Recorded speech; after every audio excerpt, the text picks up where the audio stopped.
Hey, what's up everyone? This is Snackbox. Hope you all are having a great day. In today's video, I want to talk about relics. I want to talk about a few things here.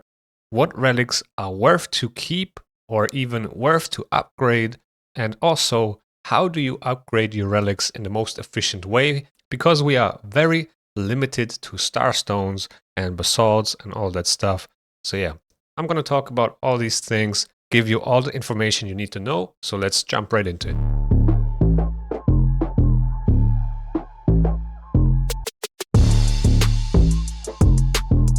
So before we dive deeper into the relic crafting, I want to say that this is from my perspective, right, as an endgame player.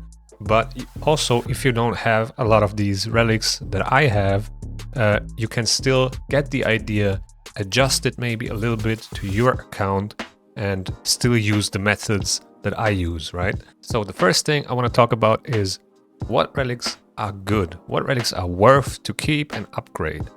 So there are only a few relics, in my opinion, that are really worth to upgrade. Most of them are actually not that great, but can be useful in some form. Now this, like I said, depends on your account, in what stage you are at the moment in the game. If you're an endgame player, most likely you will not use, let's say, a Rod of Blasphemy, where an early game player would use any relic that he can get, right? So it really depends on where you are at in the game. So keep in mind, I'm talking from my perspective. So for me as an endgame player, most of these relics are not really usable. So there are a few exceptions, right? For the rare relics, for example, the Journal of Necrotos is actually pretty good for a rare relic. It gives you additional turn meter boosts on your speed boosters.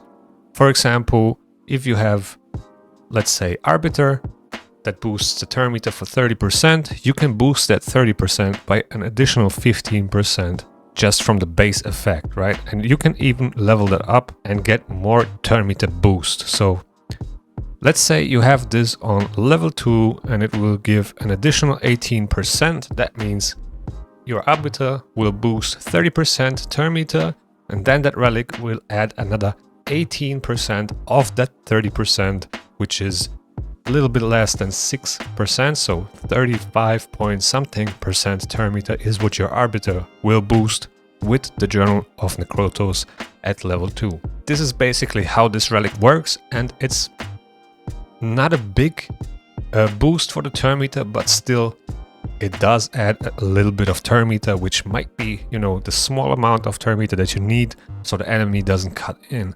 So it's not a bad relic actually. You can use this on your speed boosters or whoever boosts turn meter, also for heals, for example, and it will be actually pretty nice. Now, would I rank this relic up to like 4 or 5? Probably not. And the reason for that is that it works well as it is at level 1 or 2, or maybe even 3. I think I got some of my journals at 4, but only with the idea to use it as a chicken at some point. So until then, you can actually use it at level 4, but keep in mind that you need Starstone to remove it and to feed it to another relic. So it's definitely one of the rare relics that are worth to keep, but not worth to invest too much.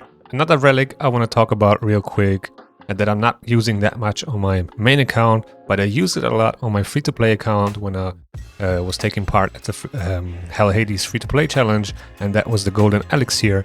And it's actually very, very good for early game, because it kind of gives you another safety layer, or like some form of survivability, which is very, very strong on your champions, because you heal up every time you drop below 50% HP.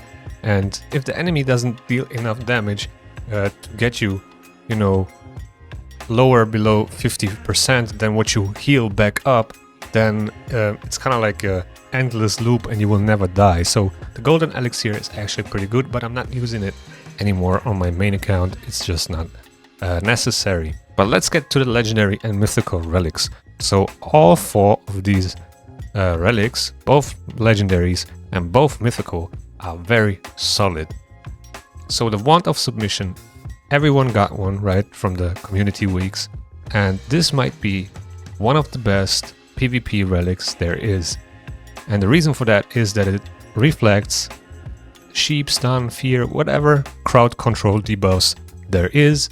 This relic has a chance to reflect it, and that is actually a very, very strong effect, because we are kind of limited to things that counter the sheep debuff, and we're kind of like exposed, or were exposed to that before Pinpoint. With Pinpoint it changed a little bit, but still it wasn't quite enough. But now with the wand, I feel like, yes, it adds more RNG to it, but still you have a chance at least to reflect that sheep, and that can really make the difference, especially when you have a damage dealer that is getting targeted by Armance, for example. So that relic can really help.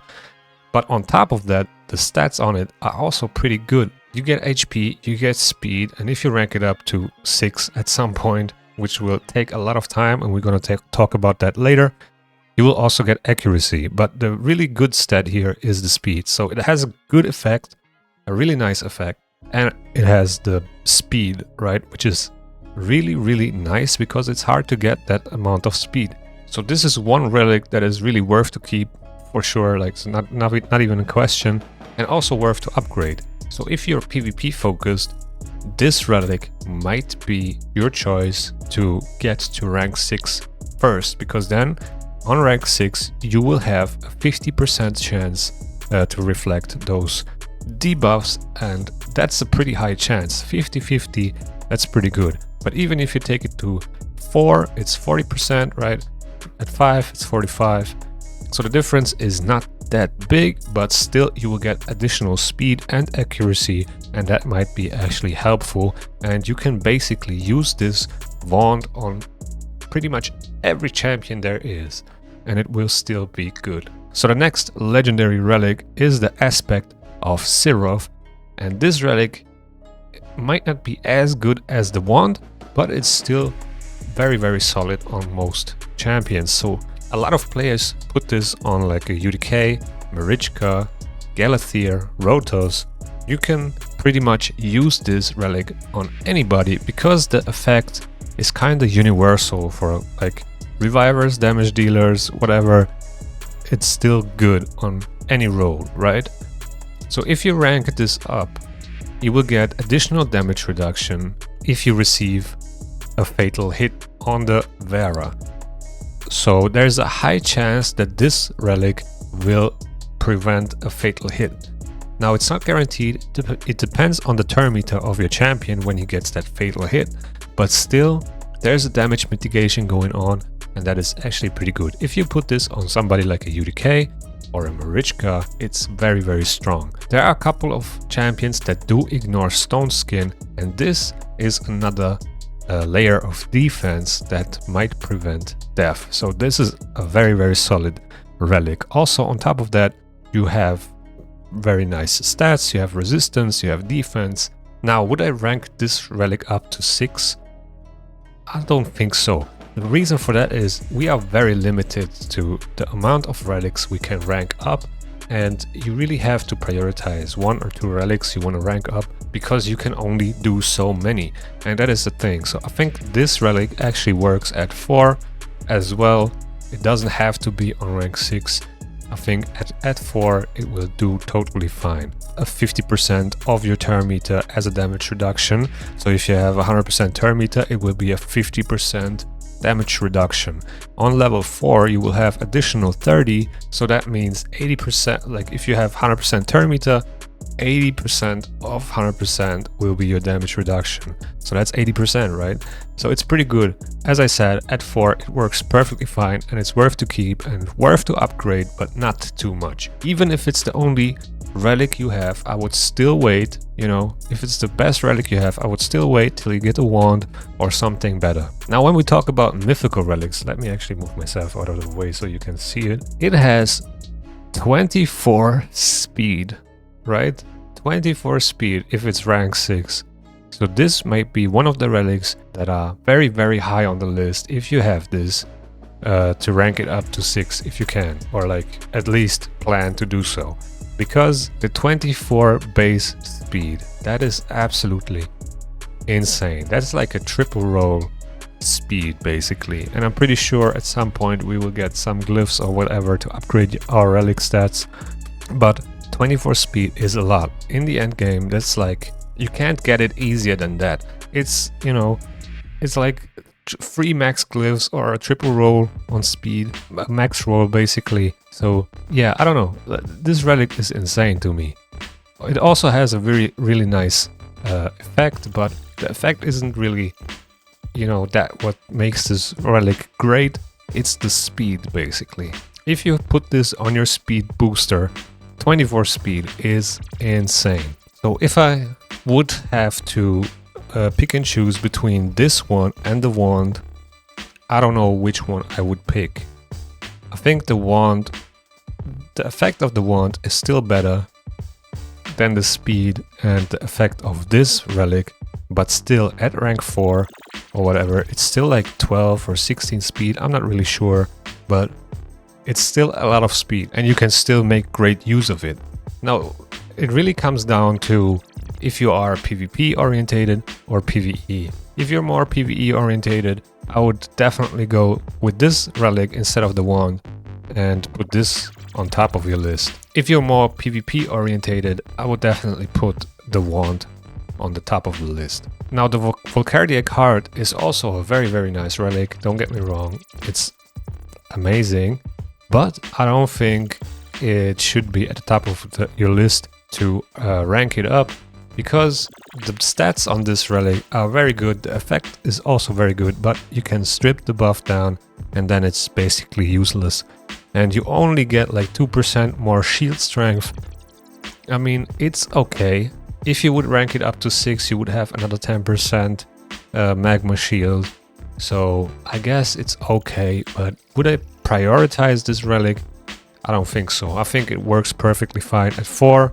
I do have it, I use it a lot in the arena, but other than that, it might be useful in Fire Knight if you want to use it in PvE, but I don't think the priority should be high on this relic to upgrade it. Then let's move on to the Chimera group. That was a standard group, right? So the Chimera group has also a lot of great relics.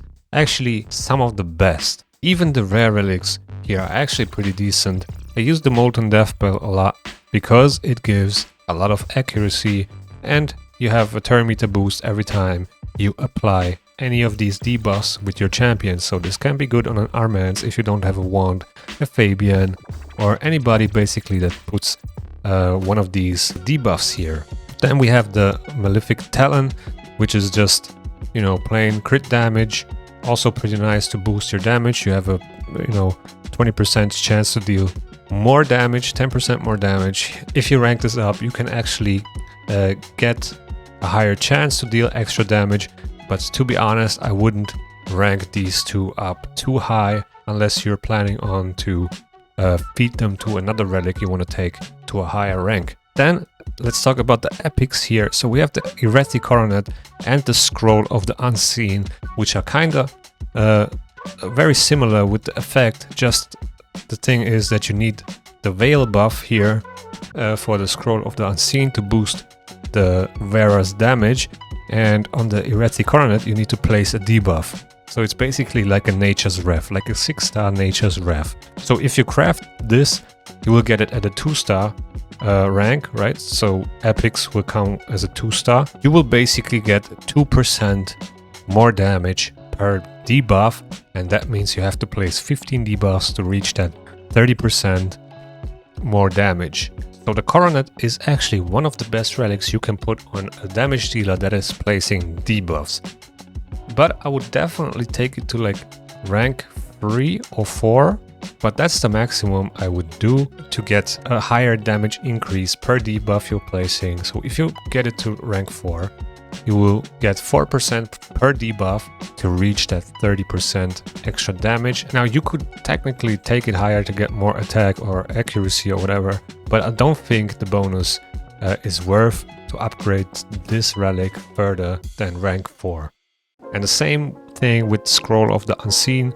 Basically, The stats on the scroll are, in my opinion, a little bit better. You get attack, you get crit damage, but same thing as with the Coronet. I wouldn't take it higher than rank 4, even though you probably would have to in some of the teams to get out, to get that max damage, the 30%, to stack that up, because it resets every time the wearer takes a turn. And I think the Irethi Coronet is just way easier to handle. You just need to place debuffs basically, but the Scroll of the Unseen can be used on damage dealers that can't place debuffs, right?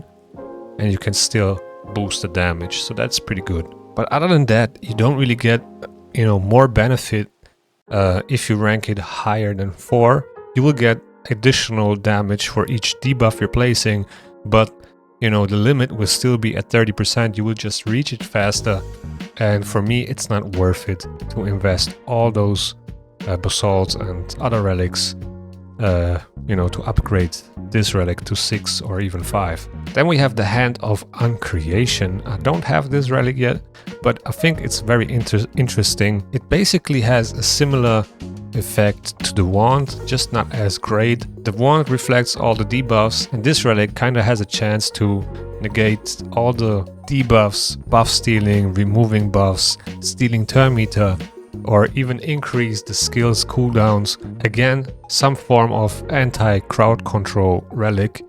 And you get a lot of accuracy, which is pretty good. Also resistance and speed if you rank it up to 6. But I don't think it's worth to upgrade higher than 4. You will only reduce the chance that some of these effects are taking place by another 2% for each level. So I don't really think it's worth it to upgrade it to 6 or to be on the priority list. So I think it's a good relic, but I wouldn't put my priority on it. Then we have this relic right here, which is also pretty interesting for damage dealers. It has attack, crit damage, and also speed if you rank it up to 6, which I would probably not do. The wearer's next attack after killing an enemy deals 20% more damage, and this is actually pretty good on champions that do, for example, double attack. So for example, and Siegfried, right, if he kills one with his nuke, he does that AoE attack and he will deal 20% more damage. Or a Georgid, right, that gets an extra turn when he kills the champion. Or a Harima that kills a champion with the A2 and then does the A3 afterwards. So there are a couple of options here you can use this on. A Rotos, for example, gets an extra turn after the A3, or if you have him in like 9-piece Merciless, he gets lots of extra turns, and that's where this relic might be very handy. But I also wouldn't upgrade it further than rank 4, right? So you get 5% more damage per level. The last level gives 10% damage, so it is a lot of damage, but I also wouldn't put it on the top of the list because I don't think it would be that impactful. 20% more damage is already a lot. If you rank it to 4, you get 35% more damage. That is most of the time enough damage to wipe out a team or a champion. So I don't think that additional 15% are worth to go for, at least not if you have other options. Then we have the Chronocube here, one of the mythical relics that are very interesting because you get an additional chance to take an extra turn, and I think this one might compete with the wand, because if you rank it up to 6, you get an additional 50% to the already existing 50% chance to take 2 turns in a row. So you have 100% chance to take 2 turns in a row, and that is absolutely insane. Some of the champions, if they take 2 turns, they can basically wipe out your whole team, and I think this might be one of the relics that I would definitely get to rank 6 first if I had it. And then the Stormcaller, also very nice, has crit damage, attack and speed, but I don't think I would put this on the top of the list. I think it's fine with rank 4. The mythical relics are rank 4 by default. You basically have a 50% chance of placing a Stormcall buff on the wearer whenever they land a critical hit, and I think that's a very reasonable chance. Now, if you rank it up to 6, you will get 100% chance. So there is maybe an argument to take this relic to rank 6, because you will get 100% chance of placing a Stormcaller buff when landing a critical hit. That way you can basically stun lock the enemy team, right? So I can see this high on the list somewhere, but I don't know if I would prioritize this one over the wand, for example, because if your champions get sheeped or whatever, it doesn't matter if you have the Stormcaller or not, you will just not deal damage, basically. So that is the main reason why the wand is so strong. But still, this relic is very, very impressive and does have a lot of good stats and also a very nice effect. Then we're gonna jump into the event group. There are only 2 relics. This one is absolutely doo-doo. Had a couple of those, like 7 or 8, and I fed all of them, or I kept maybe 2 just in case. And yeah, I don't even know who I would use this on. I think most of the rare relics are outperforming this one easily. Now, the Cat's Gaze is probably one of the best legendary relics in the game. It can definitely compete with the wand, and the reason why I'm saying it is because it is good in PvE and in PvP. You can use it on your Arena Nuker, you can use it on your Hydra Nuker, on your Chimera Nuker, on your Clan Boss Nuker, on whoever, and it will boost the performance. You will get additional crit damage, and on top of that, you will ignore 10% of the target's defense when attacking enemies with higher max HP. And if it's rank 3, which is the default rank for legendary relics, you will ignore additional 4%. Now, this might be a candidate which I would take to rank 6 first, but remember, this relic is still good for PvP. I just think the wand might be better in most situations, but the Cat's Gaze is, you know, very good. If you're prioritizing PvE more than PvP, this should be the legendary relic you should focus on and rank up to 6 first. Then we have a couple of new relics right from the clan group here. I'm gonna make this real quick because we're already very long into the video and I want to keep this. I was trying to keep this short, but it's very hard to do that because there's so many relics. And yeah, so basically the Stagnator is very good. Would I rank it up to 6 first? Probably not. I think it works perfectly fine at like 3 or 4. And then we have the Chrysalid of Rebirth, which is kind of similar to the mythical relic here from the standard group, because both of them give you extra speed here on the first stat, and that is very nice. So you can definitely use it at like rank 4. For me personally, it definitely comes into the, you know, top 5 of the best PvP relics in my opinion, just because of that speed. The Murderfang is more of a PvE type of relic. It gives you additional max HP, damage, and the stats are, you know, attack and crit damage basically for a nuker. So yeah, it just adds more damage to whatever you're using in PvE, but I wouldn't prioritize it to rank it up because you will just get a bonus damage chance, an additional chance, not more damage.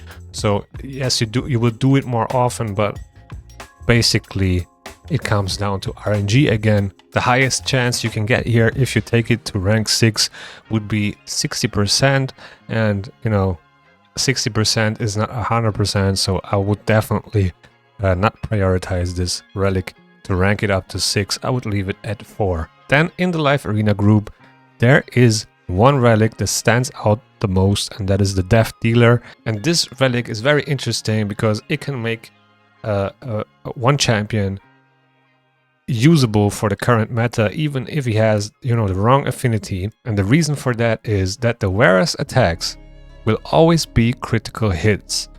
And that means you will never weak hit unless you're running a demon spawn with that relic and you're trying to hit Harima.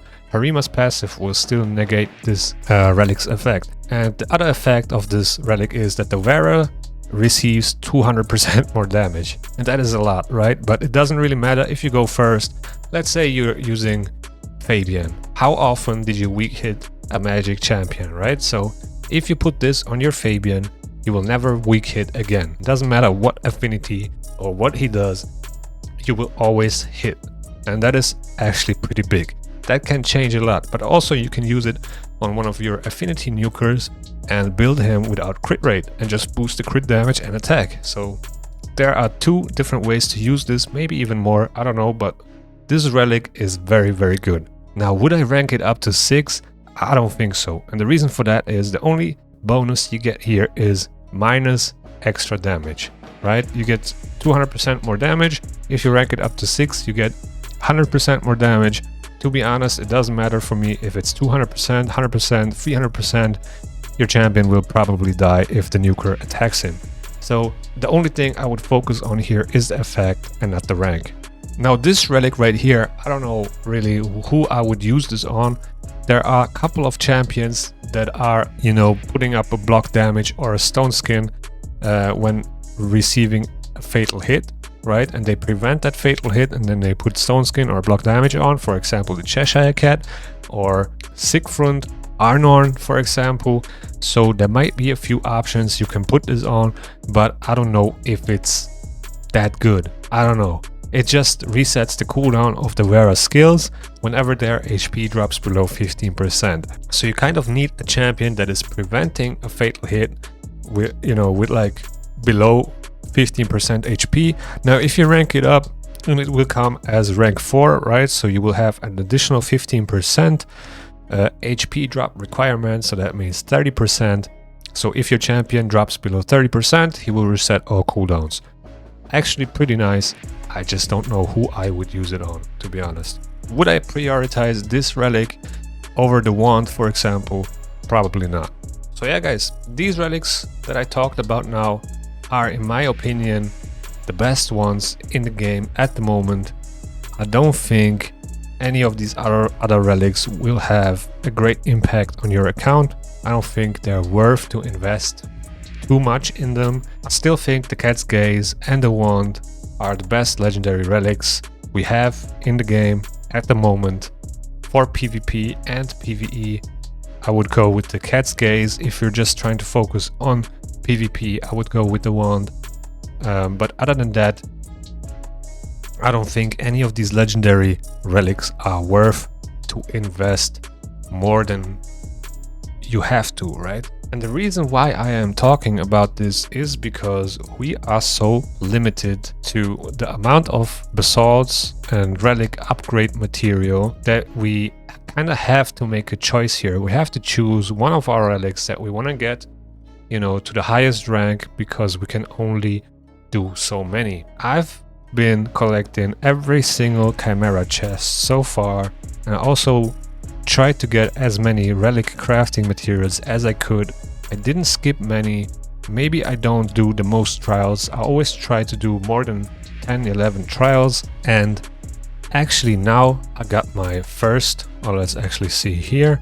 So let's sort by rank. So I got my first relic at rank 5, right? That was like a couple of weeks ago. Then I got one mythical relic, right? I got a couple of Cat's Gazes, I got a couple of wands, I got 2 Irethi Coronets, I got 1 Scroll of the Unseen, which I took to rank 4. I upgraded them from 2 to 4. And now I'm kind of like trying to get my food relics up to 4. So the Chimera got released last year. That was, you know, almost half a year ago, or longer than half a year. I'm not even sure. And it took me 6 months to get a couple of 4-star relics and 1 relic to 5-star, right? So it's probably gonna take me another 6-7 months, something like that, to get one of my relics to rank 6. And I basically have to get 5 rank 5 relics to upgrade this, right? And that means it's 25 4-star relics. And now currently I'm at 1, 2, 3, 4-star relics that I could feed, or that I could use as chickens. I got a couple of 3-star relics here, which I'm gonna try to upgrade. But the one thing that I wanted to show you about upgrading relics, let's say I would want to upgrade this relic. So it's 39 Starstone, to take it to level 3. So let's do that actually. So now it's at level 3, right, for 39 Starstone. Now I would, I'm just gonna rank it up with this relic right here, doesn't really matter. So now it's rank 2, and now I want to take it to level 6, which costs me another 75 Starstone. So let's do that. So now it's rank 2, level 6, and it costs me 39 to take to level 3 and 75 to take to level 6. So that means 114 Starstone to get it to rank 2, level 6. Now, if I would rank up an epic relic from 2-star level 0 to level 6, it will cost me 114 Starstone as well. The only difference is that I didn't have to feed a 1-star chicken, a 1-star relic, or a basalt to the relic to get it to rank 2. At first, I actually thought that epic relics are more expensive to upgrade to level 6 with the Starstone, but it's actually not the case, because it's just the same amount of Starstone that you would need to rank a 1-star relic up to rank 2 level 6. But yeah, so basically the way that I treat my relics is similar to the way that I would treat my champions, right? A lot of rare relics that I don't need, that I will use as chickens. Couple of epic relics that I will do the same thing with, but also some of the rares and epics are worth to keep. I'm not feeding my legendary relics, of course. Doesn't matter if I use them or not, most of them I actually use, but even if I would get a bad one, I wouldn't feed it to other relics. So yeah, as I said, if I continue collecting Chimera chests and getting, crafting materials here and there from CVC, maybe some tournaments from a collab that is coming next, or whatever it is, if I keep collecting crafting materials like this, I might have a rank 6 wand of submission, I don't know, by the end of the year maybe, something like that. So it really takes a lot of time, and that's why you should maybe save up, your resources. Don't invest too much in relics that you don't really have to upgrade, and wait until you get one that is really worth it to put all the resources in. That's basically how I do it, and I think is the best way to do it. So yeah guys, if you have any questions, feel free to comment in the section below. Also, if you enjoy the content, please subscribe to the channel. Also hit the thumbs up, it really helps me to grow the channel. With that being said, thank you guys for watching. I hope you enjoyed, and see you in the next one.